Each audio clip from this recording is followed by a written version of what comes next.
আজ আমি এসে গেছি সকলের ভালোবাসার জায়গা কুমোরটুলিতে।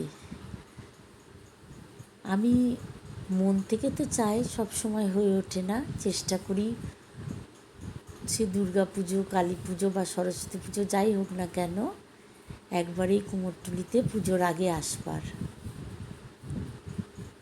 তো কুমোরটুলিতে এলাম। কুমোরটুলিতে আসার আগে একটু গিন্নি মায়ের দর্শন করলাম। একদম ঢোকার কুমোরটুলিতে যাওয়ার পথেই পড়ে এই গিন্নিমা মানে সিদ্ধেশ্বরী কালী মায়ের মন্দির। মায়ের দর্শন করেই আমরা কুমোরটুলির দিকে চলে গেলাম। তখন দেখছি এই গণেশ দাদাকে সবে ওনারা রং করছেন, কেন অনেক দূর দূরে যায়, অনেকে নিয়েও দেখছি চলে যাচ্ছি, কেন বৃষ্টির দিন। এখানে একটা জিনিস বড় অদ্ভুত লাগে জানেন, অনেক জায়গা খুব ছোট ছোট ছোট ছোট ঘর, কিন্তু প্রতিমা এত বড় তৈরিও করেন। ভাবি ওই সরু জায়গা দিয়ে কিভাবে বাইরে বের করে আনে প্রতিমাকে। সবই হয়তো ঈশ্বরের ইচ্ছে। কত জায়গায় রঙও হয়ে গেছে গণেশ ঠাকুরের, কেননা এখন থেকে না করলে আর তো সপ্তাহ দুয়েক বাকি।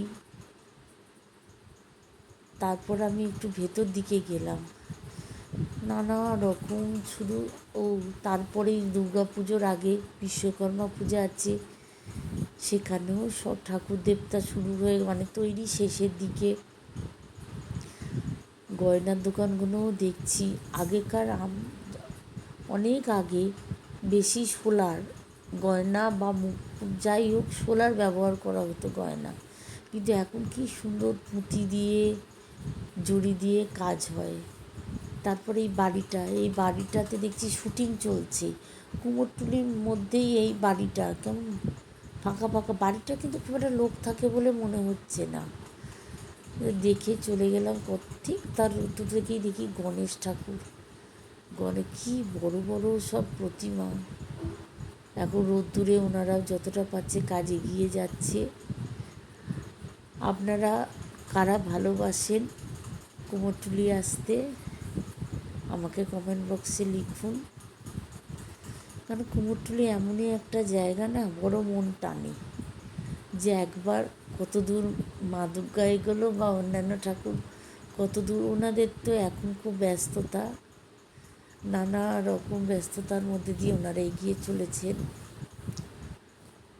কত বড় বড় জায়গার ঠাকুরও এখানে হচ্ছে, আমরা হয়তো বুঝতে পারছি না এই ঠাকুর কোথায় যাবে, কিন্তু এটা তো সত্যি এইখানের মধ্যেই কিন্তু বড় বড় জায়গার ঠাকুর রয়েছে।